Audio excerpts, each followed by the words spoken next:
se ha indicado, me acompañan tanto el ministro del Interior como el ministro de Salud. Quisiera empezar compartiendo con ustedes que, como ya correspondía, nos ha tocado evaluar las medidas restrictivas que hemos adoptado frente a la pandemia ocasionada por la COVID-19. Y como ustedes saben, en la adopción de estas medidas desde el Gobierno de Transición y Emergencia presidido por el señor Francisco Sagasti, siempre hacemos un balance entre lo que significa el cuidado de la salud y la vida de las personas con las necesidades de la economía de nuestras familias.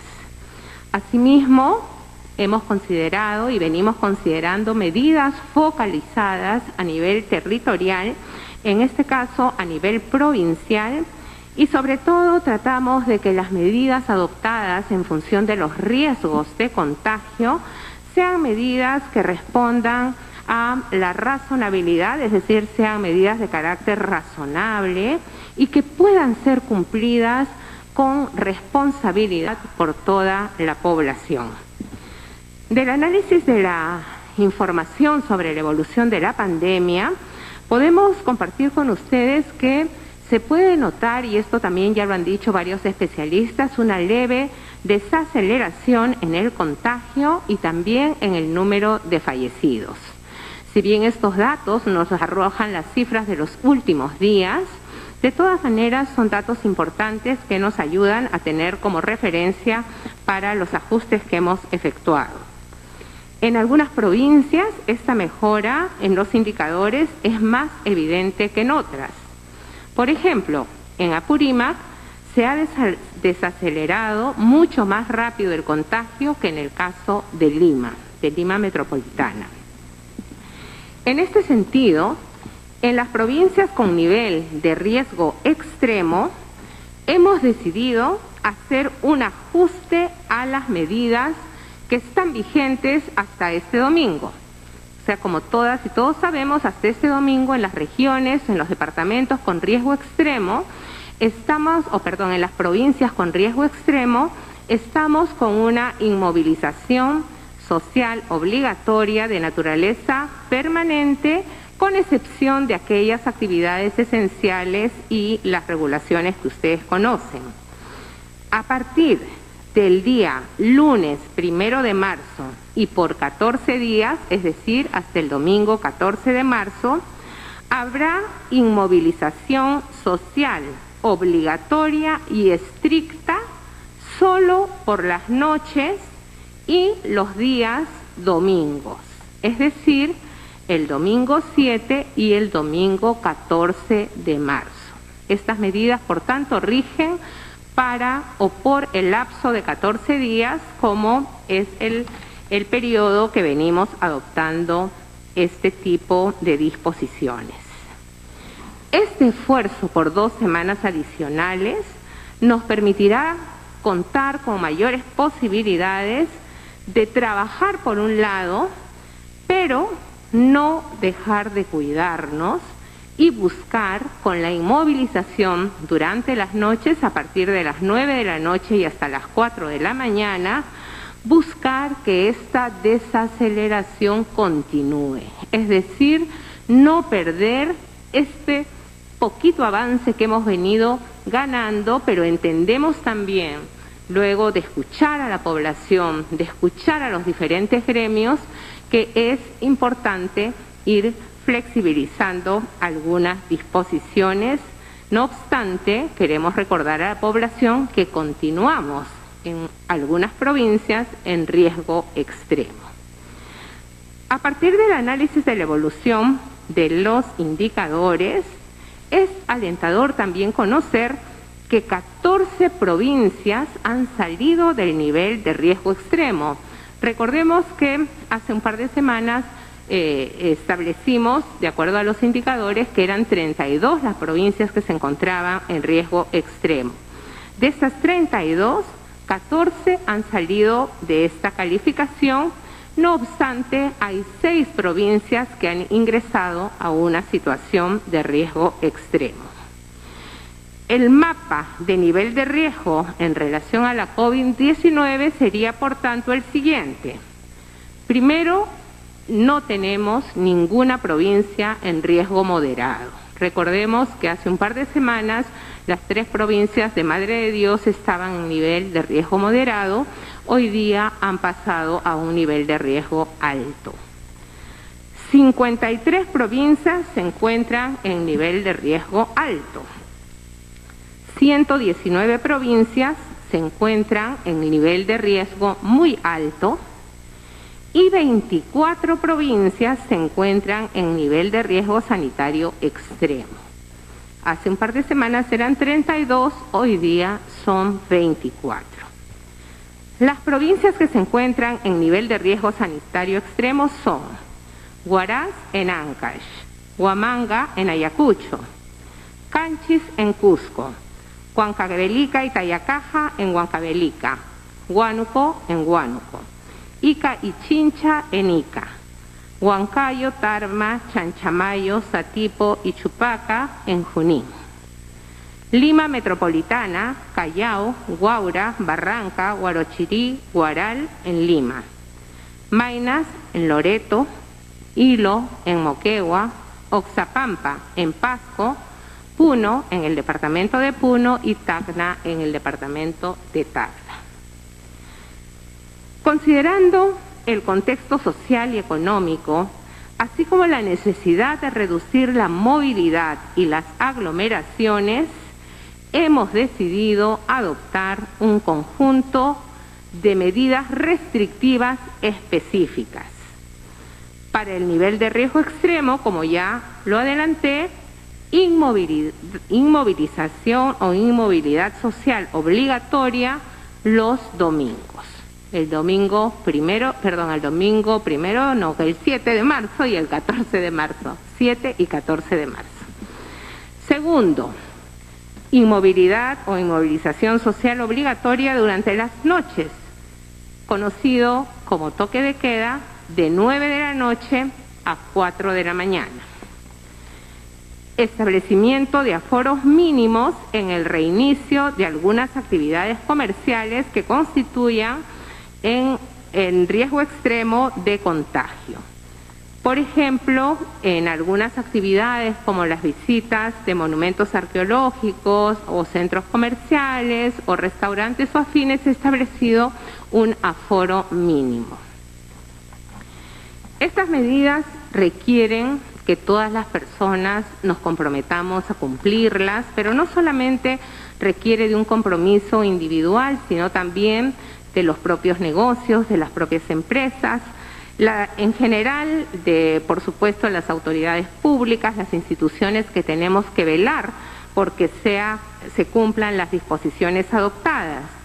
Por ello, hacemos un llamado especial a toda la población, a todas las empresas privadas, a las entidades públicas e instituciones privadas, a fin de continuar adoptando estas medidas que, si bien son medidas restrictivas, nos van a permitir realizar nuestras actividades laborales, pero siempre combinándolas con el uso adecuado de los métodos o los medios de protección personal, que los locales o medios de transporte aseguren una adecuada ventilación, evitando las aglomeraciones y evitando también las reuniones y visitas a personas de fuera de nuestro entorno para evitar los contagios. E igualmente hacemos una invocación a los empleadores para que puedan establecer horarios escalonados para el ingreso y salida del personal que hace labor presencial o semipresencial y, por supuesto, continuar implementando el trabajo remoto. Finalmente, queremos hacer una invocación a los alcaldes para continuar apoyando en la fiscalización de los aforos, que es parte de la función primordial que cumplen en la prevención de la pandemia, para lo cual van a contar con el apoyo de la Policía Nacional del Perú y de las Fuerzas Armadas. Quisiera referirme ahora al tema de las vacunas, ¿no? Y al respecto quiero aprovechar esta oportunidad para afirmar de manera clara y enfática que es falso que el Poder Ejecutivo no haya firmado ningún contrato para la adquisición de las vacunas. En estos días ha habido algunos comentarios en este sentido y quiero recordarles que a la fecha tenemos suscritos varios contratos.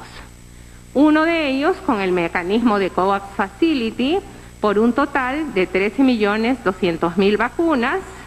También tenemos suscrito el contrato con el laboratorio Pfizer por un total de 20 millones de vacunas y AstraZeneca por 14 millones de de dosis, y acuérdense que son 2 dosis por vacuna.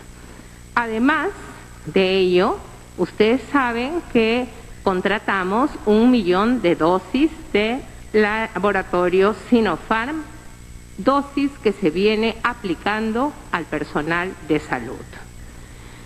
También quiero compartir con ustedes que hoy día se ha presentado en el Consejo de Ministros un balance del proceso de vacunación, y este proceso, por supuesto que continúa, no se ha detenido, y hoy se encuentra conmigo precisamente el ministro de Salud para ampliar esta información. Igualmente, el día de hoy se ha cumplido con uno de los primeros y muy importantes compromisos que asumimos como gobierno de transición, pues se ha aprobado el documento denominado Bases para el fortalecimiento y la modernización de la Policía Nacional del Perú, que plantea un total de 16 acciones estratégicas con un presupuesto asegurado para su implementación. El ministro del Interior, José Eliche, que se encuentra en la mesa conmigo, va a ampliar esta información.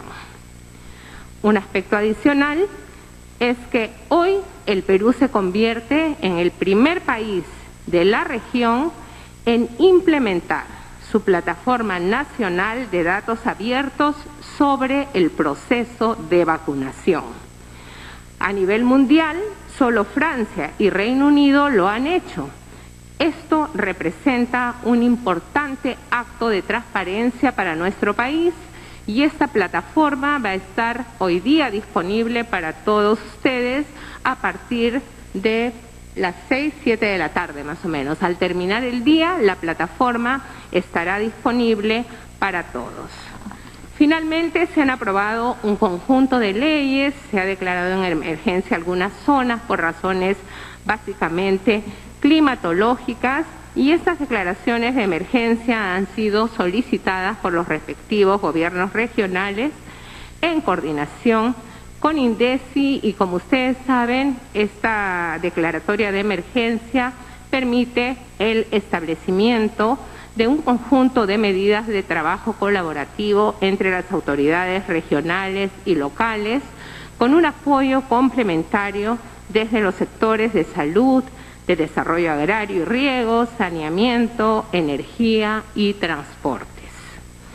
Para referirse a los temas vinculados a la emergencia sanitaria, cedo la palabra al ministro de Salud, Óscar Ugarte. Doctor Ugarte.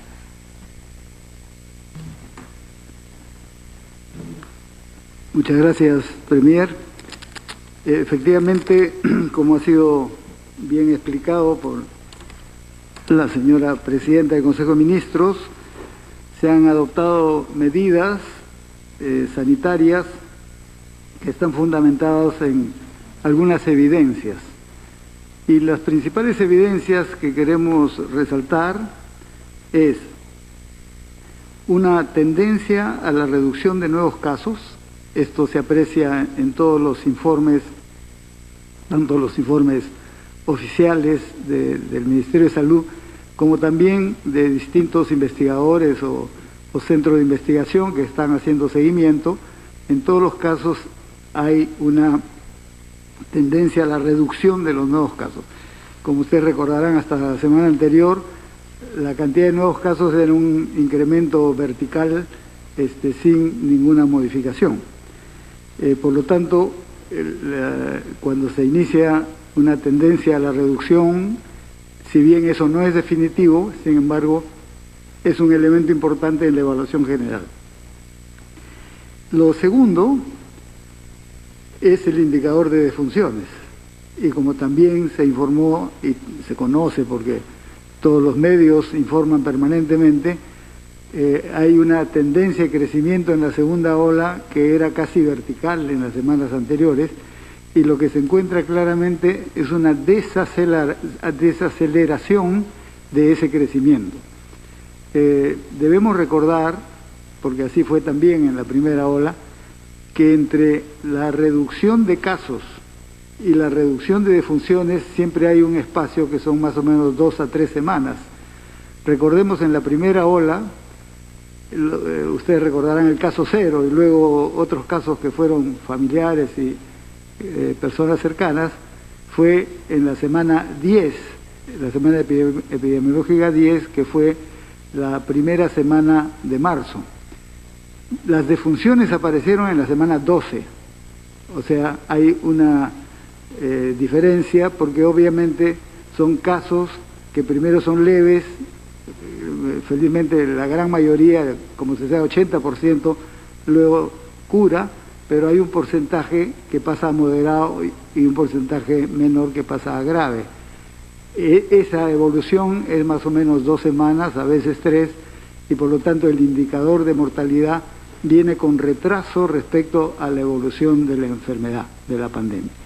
Y aquí lo que se está viendo es una desaceleración del crecimiento de las defunciones, y eso es digamos, un indicador que está en relación con la tendencia a la reducción de los nuevos casos y que nos está configurando una nueva situación con relación a esta segunda ola. Pero un tercer elemento fundamental es que, sin embargo, tenemos todavía una situación crítica a nivel de los hospitales, tenemos una situación crítica en la demanda de oxígeno, en el uso de camas de UCI, y esto es notorio. Entonces tenemos 3 factores. Uno, hay una tendencia a la reducción de nuevos casos, hay una desaceleración de defunciones, pero todavía tenemos efectos muy serios en la situación de las personas que están hospitalizándose o que están en una situación ya más grave que requieren UCI. Y es por eso que las medidas toman el conjunto de la situación. En primer lugar, hay que seguir protegiéndonos.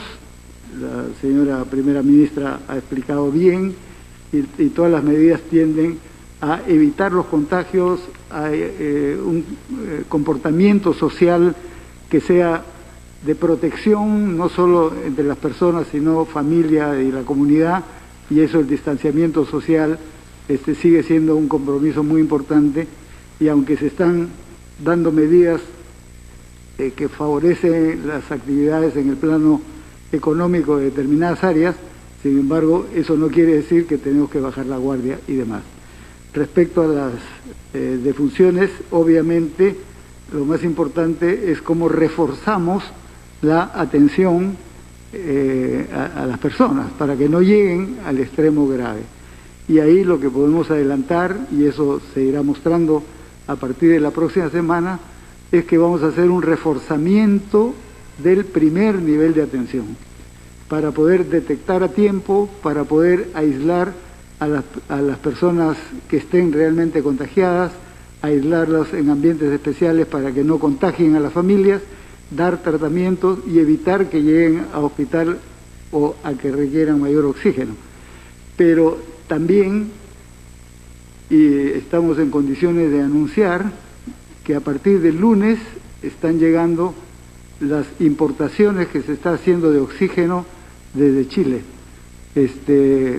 Vamos a recibir a partir del lunes estas 40 toneladas semanales que está importando el Perú desde Antofagasta, y que van a continuar hasta completar 960 toneladas en los meses siguientes.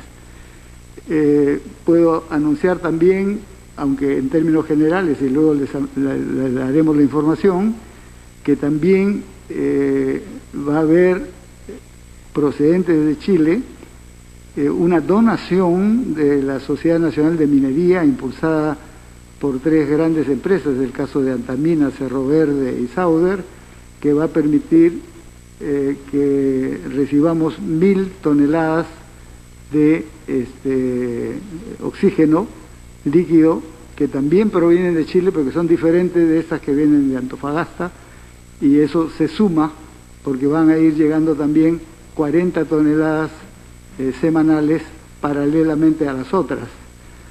Y como fue informado ayer, se suscribió un convenio con presencia del señor Presidente de la República y los representantes de la empresa Sauder, un convenio en hilo para igualmente recepcionar 2.500 toneladas de oxígeno a partir de la próxima semana.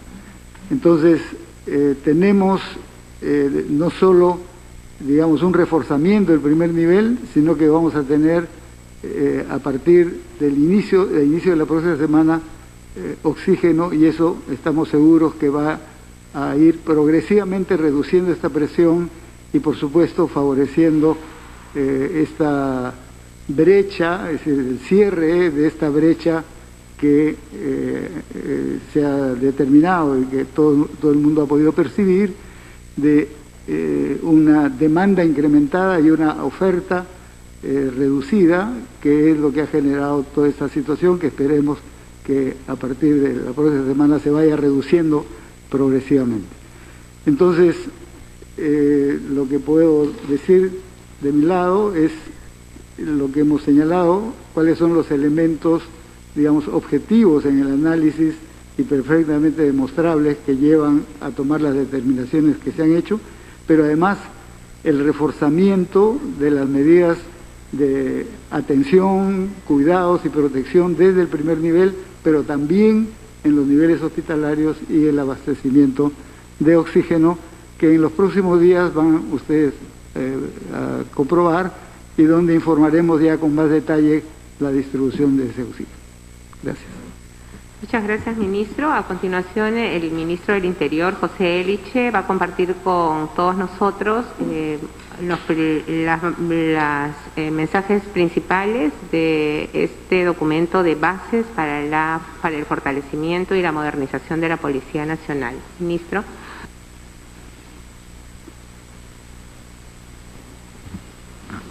Gracias, Presidenta del Consejo de Ministros. Buenas tardes, ¿cómo están? Sí, una de las promesas más importantes que hizo el presidente Francisco Sagasti en la inauguración de su mandato fue la de establecer las bases para el fortalecimiento y la modernización de la Policía Nacional del Perú. Muchas veces, en los últimos años y hasta en las últimas décadas, ha habido intentos de modernizar y fortalecer la Policía Nacional. Por supuesto, estos proyectos o estos esfuerzos se han iniciado desde el Ministerio del Interior. Sin embargo, a pesar que ha habido cierta participación de la Policía Nacional del Perú, no es la que desarrolle este trabajo, porque la idea nuestra es que si la policía se ha de fortalecer y modernizar, esa será tarea de la Policía Nacional del Perú. Es decir, podrá pasar uno y otro ministro y puede venir con nuevas ideas, pero si la policía logra tener un marco de referencia estratégico, y no solamente estratégico, sino también con objetivos puntuales y además financiados, para que con el paso de los años, digamos, en los próximos 10 años, realmente se desarrolle un proceso de modernización, entonces este sí será posible. Lo que hemos intentado ahora es sobre las bases de un trabajo que la propia Policía Nacional del Perú inició en 2019 y que dio por resultado lo que internamente dentro del Ministerio del Interior y la Policía Nacional se conoce como el MS-30, que es el Plan Mariano Santos al 2030, ¿no? Que es una estrategia en realidad. Sobre esa base se ha construido este nuevo plan con participación principalmente de la Policía Nacional y de alrededor de 100 organizaciones de la sociedad civil.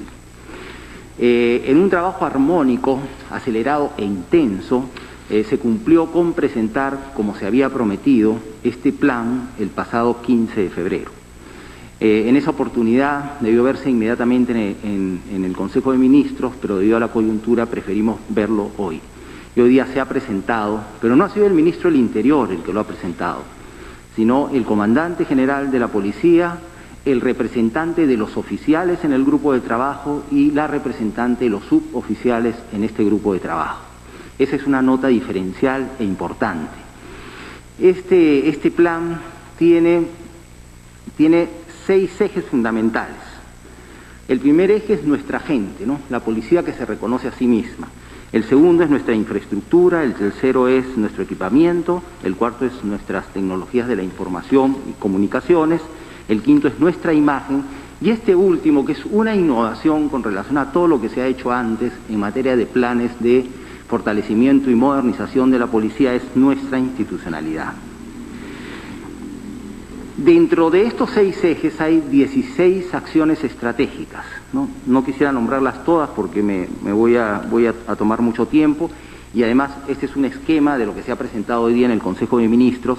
En los próximos días ustedes van a ver, se va a publicar en la web del Ministerio del Interior y de la Policía Nacional el documento completo que ya está terminado, hoy día se ha distribuido en el Consejo de Ministros, donde ustedes van a ver que se trata de 6 ejes, 16 acciones estratégicas destinadas a fortalecer y modernizar la Policía Nacional, pero sobre todo tiene especificidades, es decir, no objetivos precisos, hay reflexiones muy profundas y además se muestra cómo así este es el resultado de una reflexión verdaderamente seria y de un trabajo intenso. Y adicionalmente lo siguiente, viene financiado, es decir, se ha hecho un estimado, creo, correcto de su financiamiento en los próximos años. Esto no significa que en los próximos meses que restan del gobierno de transición y emergencia no se vaya a avanzar. Ya empezamos a avanzar en algunos de estos aspectos, ¿no? Por ejemplo, en materia de tecnologías de la información, en lo que es las capacitaciones diversas que necesita la Policía Nacional, ¿no? En el replaneamiento de las escuelas de policía, etcétera, etcétera, etcétera. Es decir, ya estamos avanzando y esperamos dejar un avance en lo que podamos, ¿no? El espacio breve que tiene en el tiempo este gobierno no permitiría, por supuesto, llegar ni a la cuarta parte del plan, pero lo importante es que le dejamos a la Policía Nacional algo que es de ellos. Nosotros actuamos como facilitadores en este caso, les generamos el espacio, les damos la autoridad, entonces la Policía Nacional tiene su propio plan. Y esta gestión ha estado marcada por eso. Por ejemplo, en el tema de los ascensos internos de la Policía Nacional, por primera vez en su historia, ningún político ha influido o ha interferido. La Policía Nacional ha tomado sus propias decisiones sobre ascensos, por primera vez en su historia. En el caso de los cambios que están ocurriendo ahora, y todos recibimos llamadas, o notas solicitando que alguna u otra persona que es destacada seguramente sea trasladada a tal o cual lugar. Bueno, ninguno de esos pedidos se atiende. La Policía Nacional decide en comités, en grupos de trabajo, en comités de trabajo. Se pueden equivocar, hacer las cosas más o menos bien o hacerlas bien, vamos a ver. Pero lo importante es que sea la propia Policía Nacional la que lo haga, que nadie interfiera con las cuestiones internas de la Policía Nacional.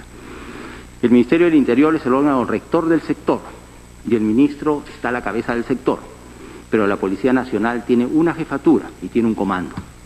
Es cierto que hay influencia, tiene que haber influencia política en el sentido de diseñar políticas, ¿no? O dar orientaciones desde el Ministerio del Interior en coordinación con la policía.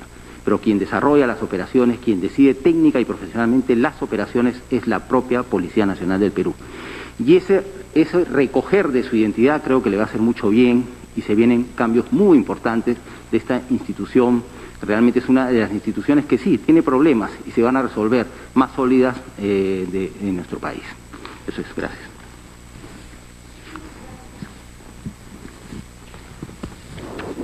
Hola. Muchas gracias, señores ministros. Vamos a pasar a las preguntas de la prensa. Quiero pedirles, por favor, que sea solo una pregunta por medio. Ustedes saben que el tiempo es corto. Entonces pasamos con Miguel Infantas de TV Perú. Muy buenas tardes, ministros. Es bastante complicado resumir todo en una sola pregunta porque hay varias cosas que se puede analizar. Número uno, ministra, me gustaría que ha recalcado usted la palabra estricto en esta nueva etapa del confinamiento. Me gustaría que nos marque la diferencia de lo que ha venido siendo estos días a lo que tendrá que ser a partir de marzo. Para el ministro Ugarte, bueno, esta mañana escuché una entrevista que tuvo en RPP Noticias sobre una situación complicada para la importación de algunos productos que podrían servir para la concentración de oxígeno. ¿Esto ha quedado claro, ministro? O sea, cualquier persona podría importar este tipo de concentrador de oxígenos. Y también la misma pregunta sobre el sector privado. ¿Puede traer vacunas al país? Eso sería bueno aclararlo para la ciudadanía. Y respecto al oxígeno, ministro, también hay un problema dentro de la Universidad Nacional de Ingeniería y hoy estamos dependiendo de países vecinos para traer oxígeno al Perú.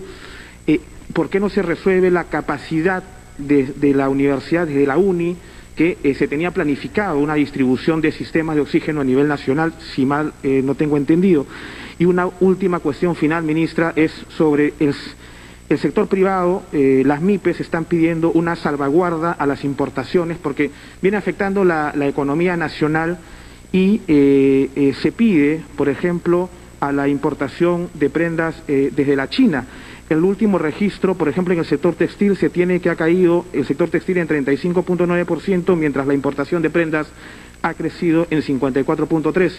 Eso puede marcar cierta diferencia en el marco de la reactivación económica. Muchas gracias. Sí, muchas gracias por las preguntas.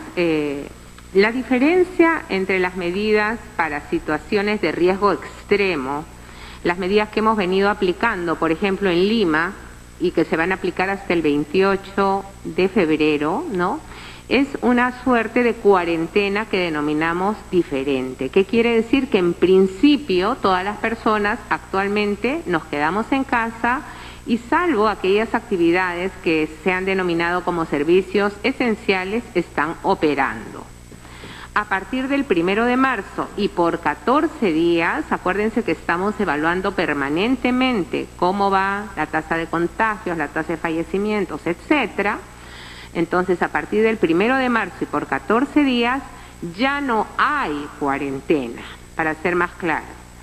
Pero sí hay inmovilización social obligatoria, lo que se conoce como toque de queda, entre 9 de la noche y 4 de la mañana.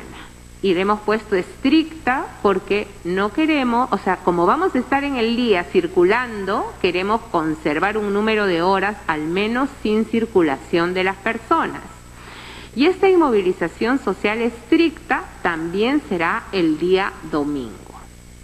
O sea, de lunes a sábado podremos realizar nuestras actividades laborales y ahí recomendamos que las personas salgamos, si vamos a trabajar y nos desplazamos para retornar a casa, evitar las aglomeraciones de personas, evitar espacios cerrados donde no hay ventilación, porque está demostrado que esos son los espacios más críticos de contagio.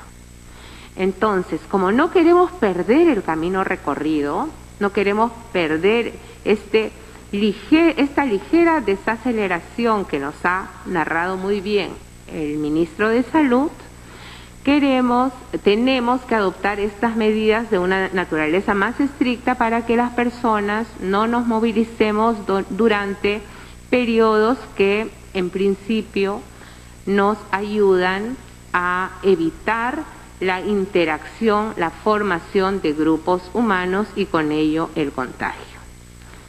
¿Ok? Ministro, si usted puede responder las otras preguntas vinculadas a salud.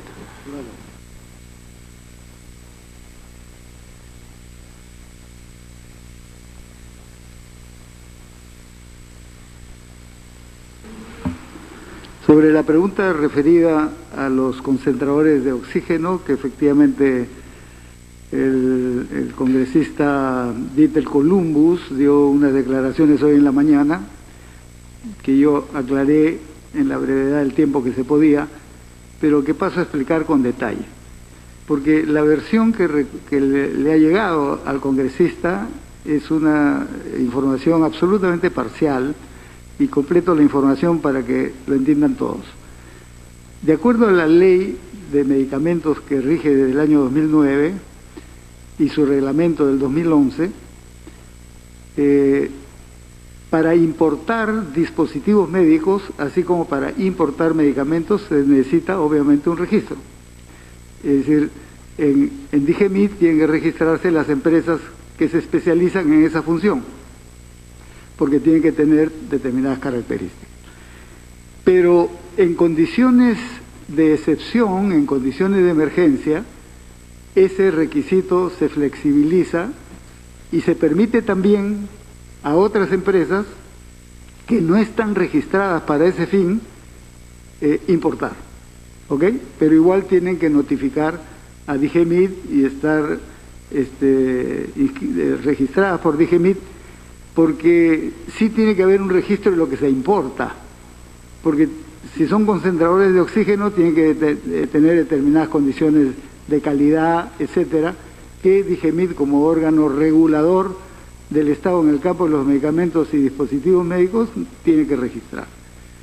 Pero la ley también dice que si estas reglas, que son las reglas del mercado, ¿no es cierto?, empresas que se especializan, que se inscriben, que importan y que venden, si en esas condiciones, o pese a esas condiciones, no hay suficiente abastecimiento, incluso las personas pueden hacerlo por excepción, es decir, personas que necesitan, no para efectos de negocio, sino para uso personal directo. Eso está en la ley y sirve, les pongo un ejemplo.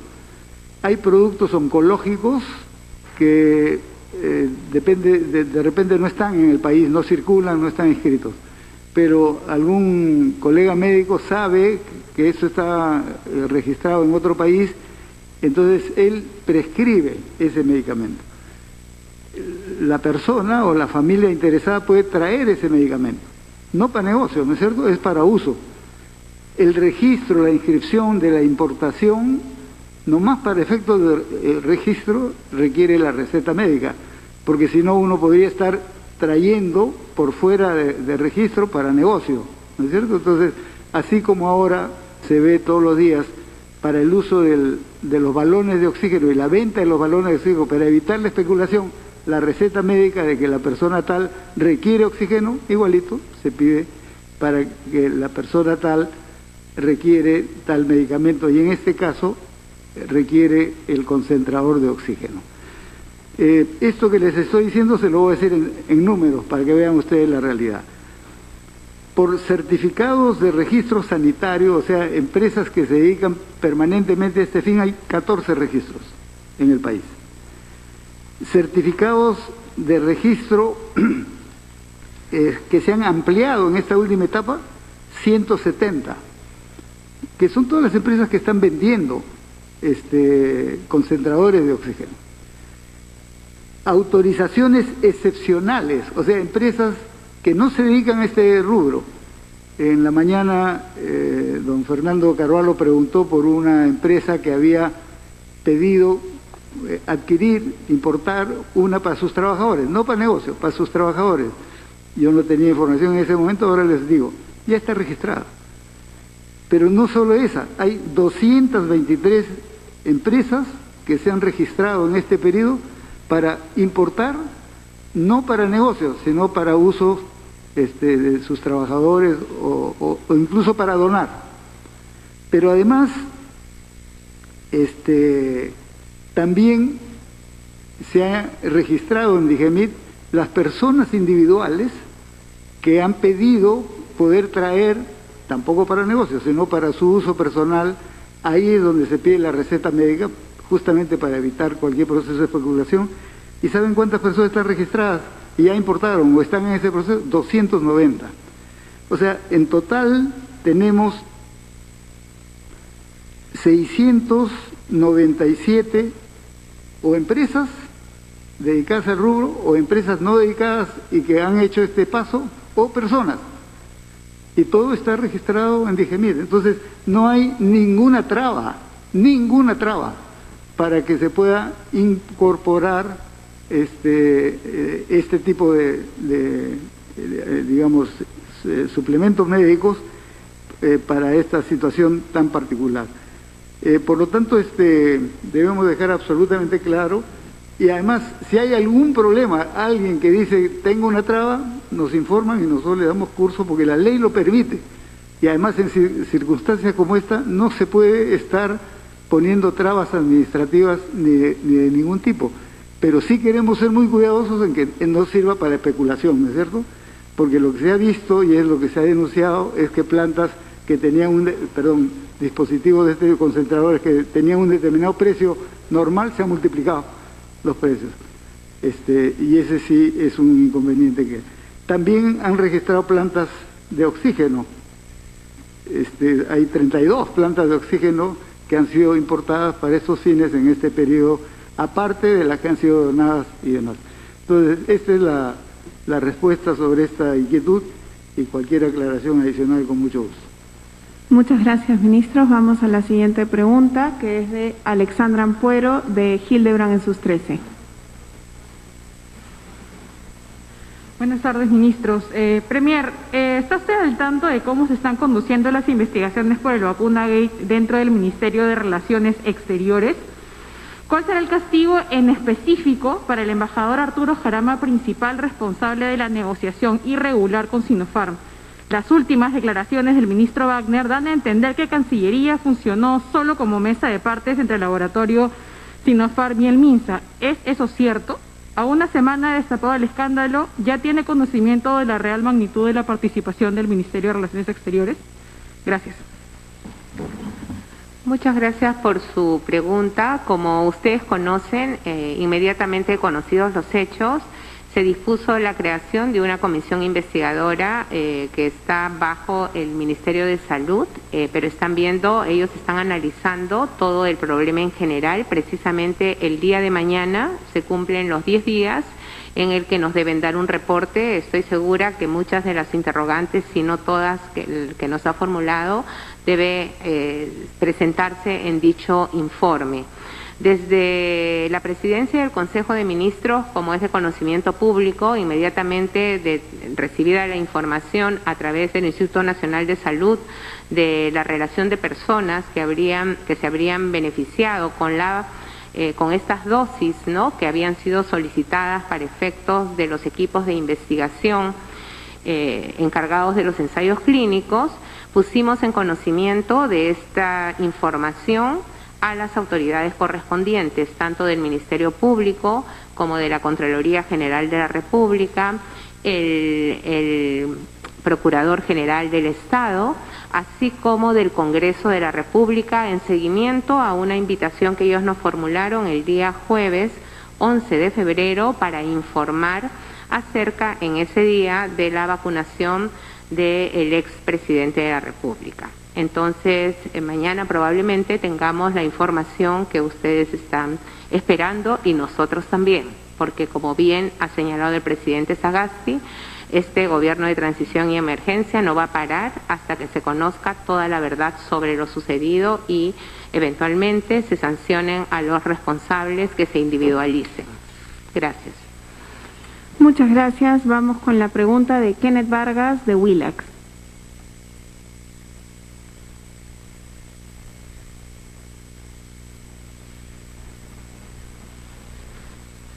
Sí, buenas tardes con todos.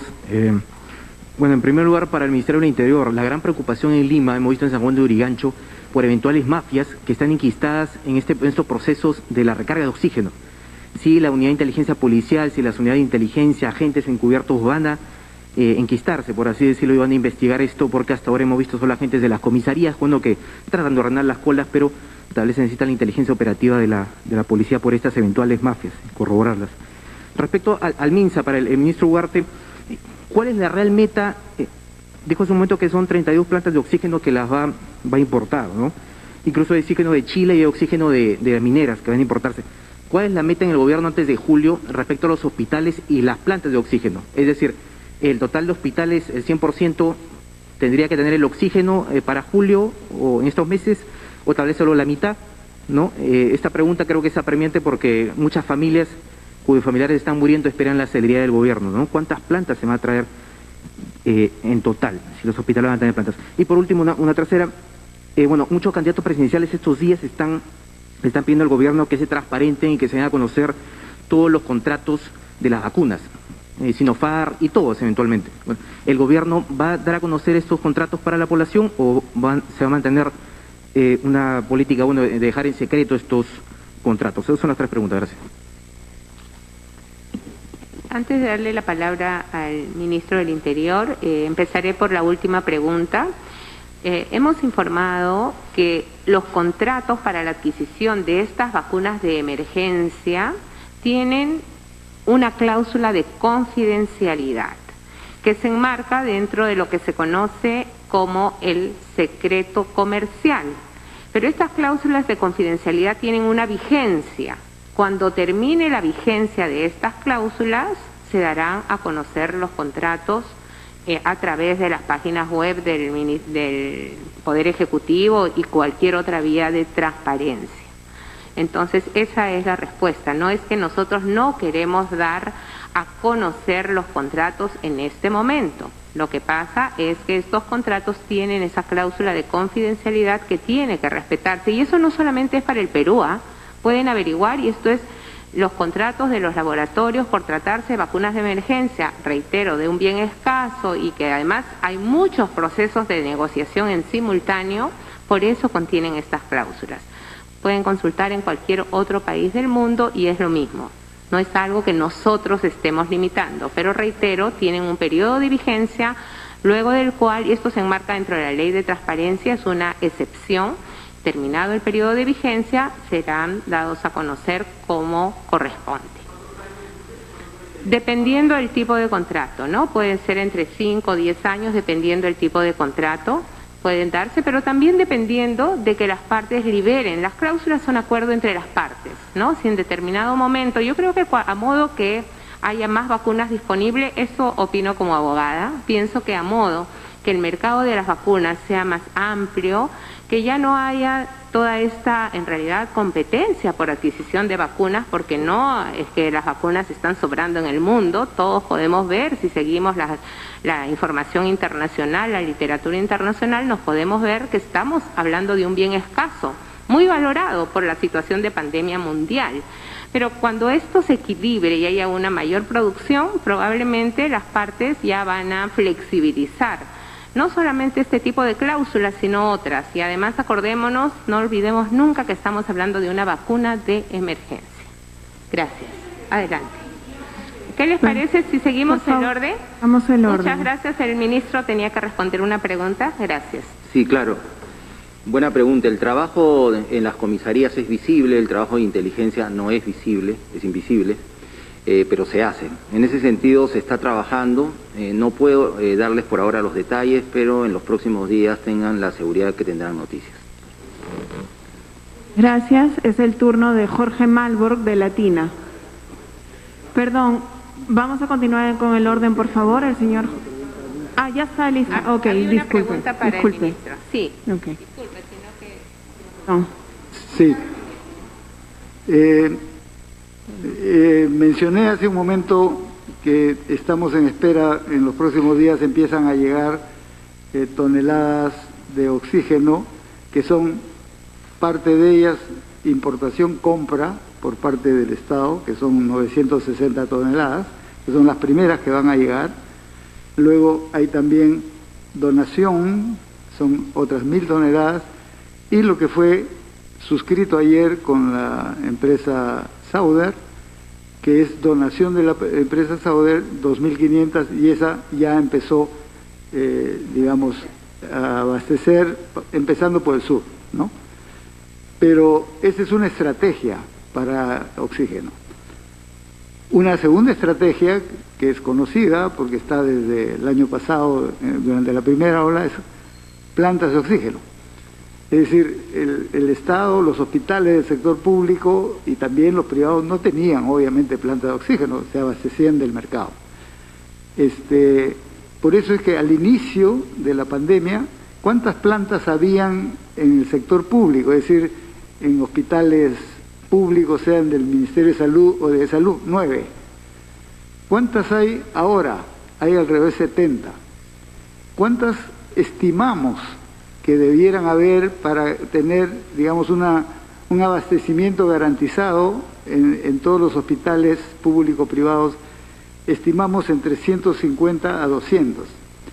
Pero, ¿por qué no les digo una cifra exacta? Porque eso es relativo, porque las plantas pueden ser, se mide por su capacidad de producción de oxígeno, ¿no? Entonces, las más pequeñas, aunque hay un poco más pequeñas, pero digamos, las más pequeñas son 10 metros cúbicos por hora, así se mide. Está saliendo oxígeno, está en 24, funcionando las 24 horas, tiene 240 metros cúbicos día, ¿no es cierto? Pero si tiene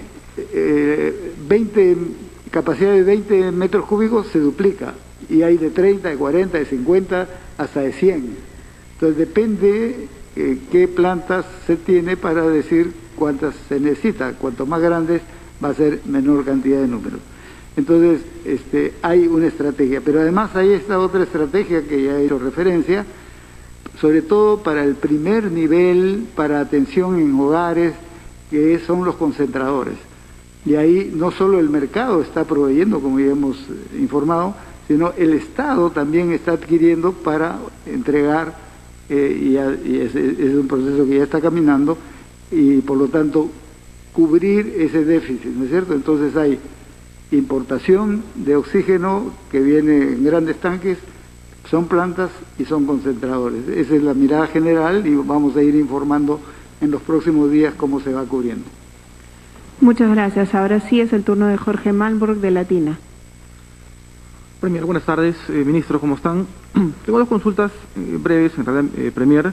La primera tiene que ser con una información que ha sido revelada por un diario acerca de 861 vacunas de Sinopharm que no se pueden utilizar en medio de esta investigación por el caso VacunaGate. Específicamente son 803 dosis que permanecen inmovilizadas en los almacenes de esta casa de estudios, es decir, la Universidad Cayetano Heredia, y 58 en la Universidad de San Marcos. Es decir, serían 861 vacunas de Sinopharm que permanecen en manos del fiscal Carrasco, pero que podrían ser, por ejemplo, utilizadas para el personal de la primera línea de atención que lo está esperando. Y otra consulta está relacionada a lo que ya ha empezado como una especie de debate. El mismo ministro de Salud ya había contestado el día lunes acerca de que las empresas o los privados puedan adquirir las vacunas, es decir, importarlas, y de esa manera empezar con un proceso de vacunación en su personal y en las familias de su personal.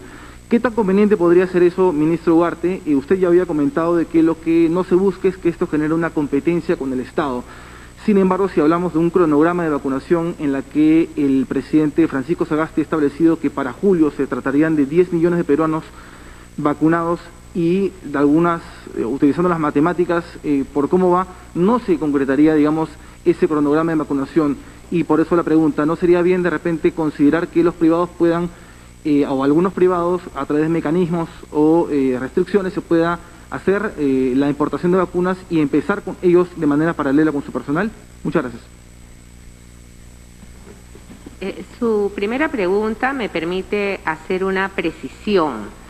Esas vacunas o esas vacunas experimentales no tienen nada que ver con el 1.000.000 de dosis de vacunas que el gobierno peruano ha adquirido de Sinopharm y que están siendo precisamente utilizadas en la inmunización del personal de salud. Esos lotes que usted ha mencionado son materia precisamente de la investigación de esas 2.000 dosis de vacunas experimentales que se solicitaron para el equipo de investigación vinculado a los ensayos clínicos. Entonces, nosotros no tenemos a nuestra disposición esas dosis, para clarificar. Nosotros, como Gobierno de Transición y Emergencia, damos cuenta en este momento de que el 1.000.000 de dosis compradas y pagadas por el Estado peruano se están aplicando al cuerpo médico. Sobre el tema de los privados, el ministro Ugarte lo ha explicado bastante. Yo quisiera simplemente reforzar que a nivel mundial los laboratorios están negociando con los estados. Reitero, esto tiene que ver con que se trata todavía de un bien escaso. Todavía, ¿por qué se negocia con los estados? Porque se trata, además, primero, de que los estados podemos negociar a escala. Pero adicionalmente, como se tratan de vacunas de emergencia, los laboratorios exigen garantías, que son los estados que tienen que asumirlas, porque nosotros lo que queremos asegurar como estado, como lo están haciendo todos los estados del mundo, es vacunar gratuitamente a toda la población. Aquí también va a funcionar la misma regla que les decía hace un momento, a modo que el mercado ofrezca más vacunas, van a ir ingresando seguramente progresivamente los privados. Este no es el momento porque nadie está vendiendo a privados, ¿ok? Y sobre cómo va la vacunación también me alegro mucho que nos haga esta pregunta, porque a veces decimos las matemáticas, ahora se vacunan a 12.000 diarias, si multiplicamos no se va a llegar a la meta, en fin. Miren, para llegar a la meta lo principal es tener las vacunas, primero. Segundo, de acuerdo a la información que nos ha dado el Ministerio de Salud, en este momento, acordémonos, solo se está vacunando al personal que esté en primera línea de atención. Y están trabajando 1.000 vacunadoras y vacunadores haciendo esta inmunización. Pero el Perú tiene 25.000 vacunadores, ministro, 25.000 vacunadores en promedio. Pero además hay 10.000 más de las fuerzas de la sanidad, de las Fuerzas Armadas, que se han capacitado para vacunar. Entonces, si hacemos matemáticas también y multiplicamos los 35.000 vacunadores que tenemos, y ojo, si tenemos vacunas disponibles, esto se va a acelerar. Yo entiendo y entendemos en el gobierno que todos tenemos expectativa por vacunarnos lo más pronto, y en eso estamos trabajando. Estamos, además de las vacunas que ya tenemos contratadas, porque algunas efectivamente van a venir en el segundo semestre, como AstraZeneca, eso lo hemos dicho desde el primer día de manera transparente.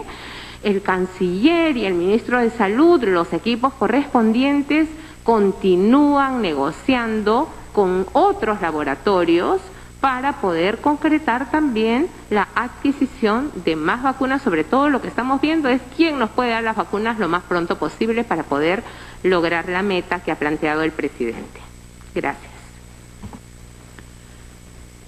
A mí me he preguntado de la participación de los privados, todavía lo mencioné. Sí. Listo. Bueno, vamos con la última pregunta entonces de César Zúñiga de Exitosa. Ministro, buenas tardes. Continuando con el tema que usted ha venido conversando, si bien es cierto hay una meta que ya estableció el gobierno, el gobierno del presidente Francisco Sagasti, sin embargo puede haber vacunadores, pero si no hay vacunas, si no llegan al Perú, esto matemáticamente también va a ser imposible.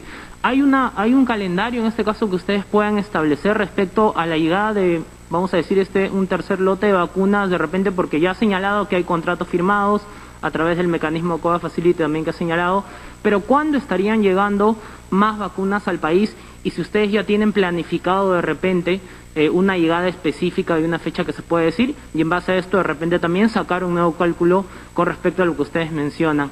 Y continuando también con el tema del oxígeno, hasta julio, ¿cuántas plantas de oxígeno se piensan establecer? Porque si bien es cierto, puede llegar de Chile, puede permitir que se importe generadores de oxígeno, pero hay un déficit de más de 100 toneladas a diario de oxígeno que ustedes mismos han mencionado, y si hacemos cálculos también con respecto a lo que va a llegar y a lo que genera en este caso estos aparatos de oxígeno, pues no se llega a la cuota diaria.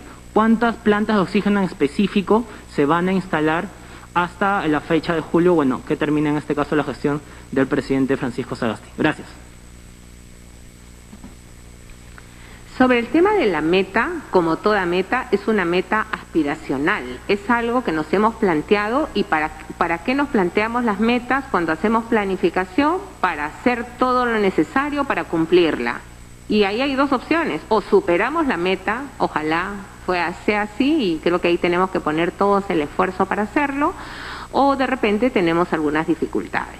Ya tenemos los contratos que he mencionado. De estos, hay algunos que ya nos han confirmado que empezarían a enviar lotes a partir de marzo, como el caso de Pfizer y la vacuna Pfizer bajo COVAX Facility. No tenemos el día exacto y por eso no se los damos. Y porque ya hemos aprendido, recordarán que yo fui quien dio una fecha, nunca olvidaré que dije el 9 de febrero, finalmente llegaron el 7, pero igual me cayó golpe por el hecho de haber dicho una fecha que no se cumplió. Entonces, desde esa experiencia, y desde esa experiencia vamos a dar fecha cuando estén en el avión. Entonces les decimos, ya, van a llegar en marzo. Cuando ya estén despegando las vacunas para Perú, les diremos, van a llegar pasado mañana, como hemos hecho en las dos últimas oportunidades, y creo que ninguno de nosotros se ha sentido frustrado, sino por el contrario, hemos generado una expectativa controlada. Entonces, vamos a tener vacunas a partir de marzo, sí, y ya tenemos un cronograma por mes, pero no todavía por día, y tan pronto lo tengamos por día, lo pondremos a disposición para que toda la ciudadanía también vaya haciendo un monitoreo de cuándo le corresponde la vacunación de acuerdo a las prioridades que están publicadas. Sí. Hay una idea que quisiera que quede clara, porque la doctora Macetti en determinado momento dijo que había una brecha de 110 toneladas día, ¿no es cierto?, de oxígeno.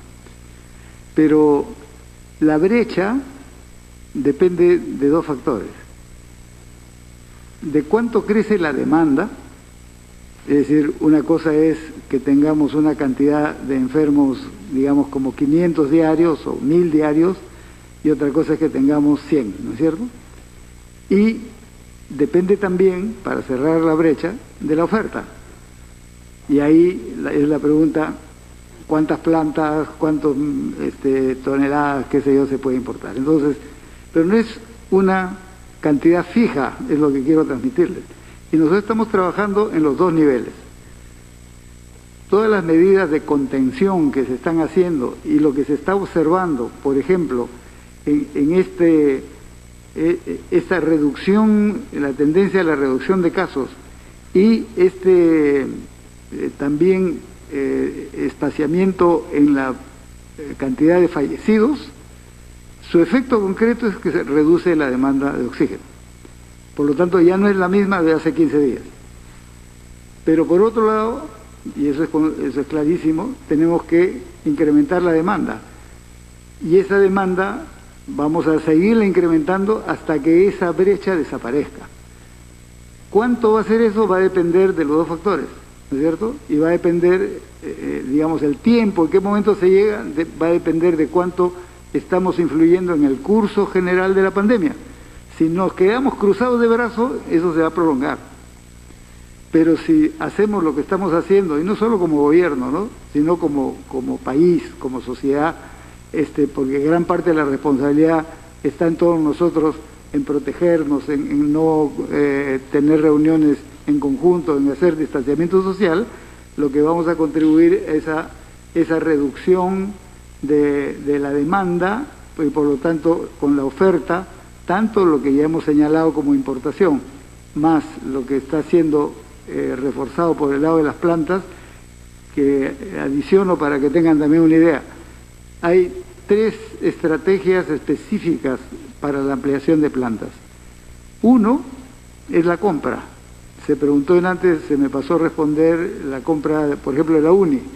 Efectivamente, ahí estamos revisando eso, así como la oferta por el lado de la Universidad Católica, para poder tener el máximo posible, ¿no es cierto? En segundo lugar, es las donaciones, que siguen llegando a través de Respira Perú y a través de diversas iniciativas privadas que están muy activas y muy solidarias. La semana pasada hemos inaugurado, por ejemplo, 2 plantas que donó Respira Perú para el Hospital Loaiza, y eso abastece para 40 camas con oxígeno a las 24 horas, y así están llegando. Pero además hay otra línea de trabajo, porque muchas de las plantas que se instalaron el año pasado están requiriendo mantenimiento, y esa es otra estrategia de habilitación de plantas el Estado nunca ha manejado pues plantas de oxígeno, ¿no es cierto? Y esta es parte de nuestra tarea para que haya una capacidad operativa la más amplia posible.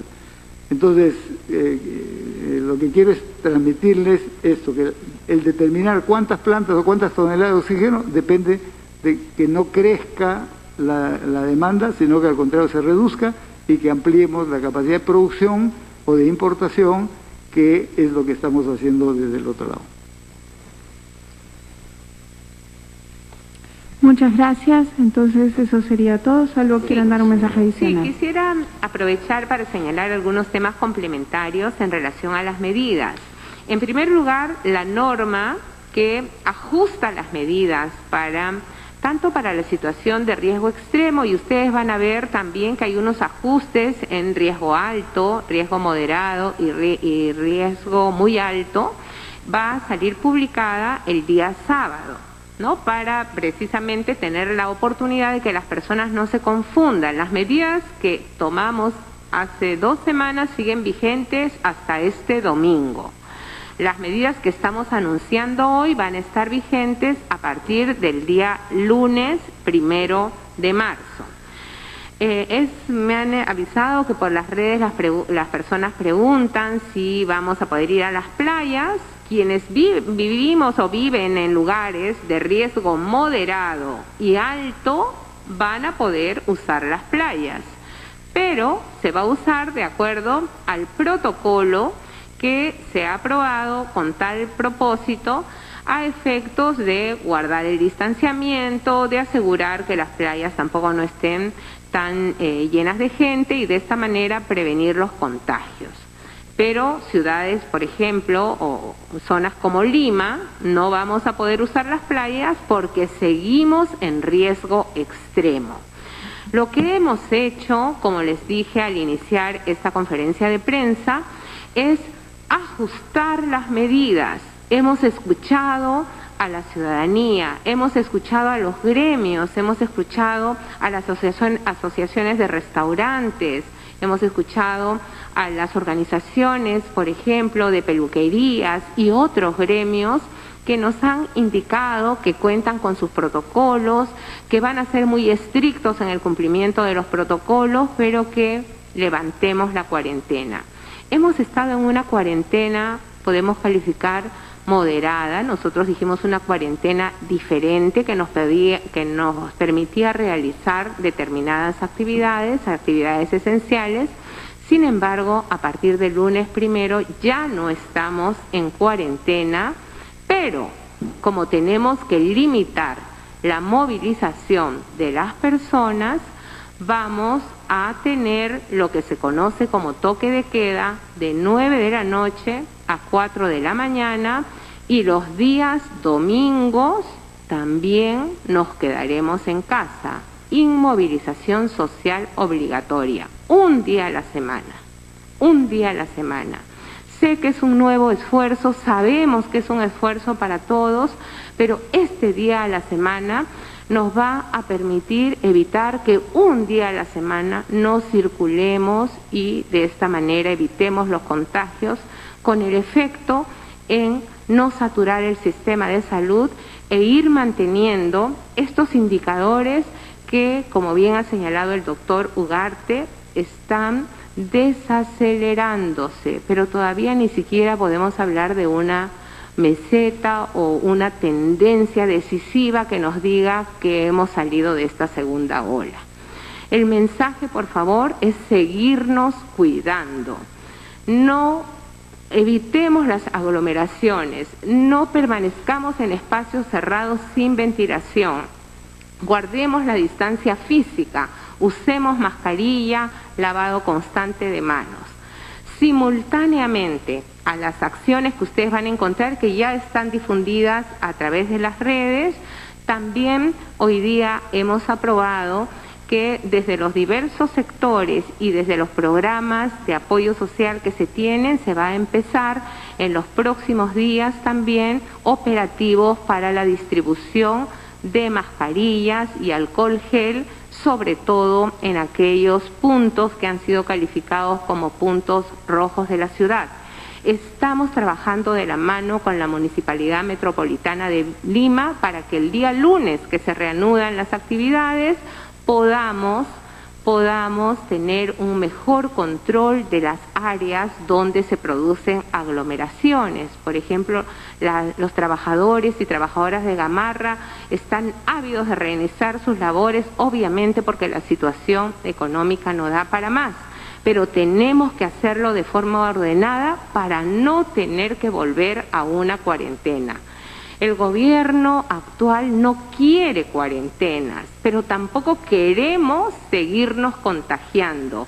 Tenemos que seguir con las acciones de prevención y aquí todos tenemos una responsabilidad. Nosotros, desde el cumplimiento de nuestra función como servidores públicos, pero también toda la ciudadanía respetando estas medidas que van a irse flexibilizando también a modo que avance el proceso de vacunación.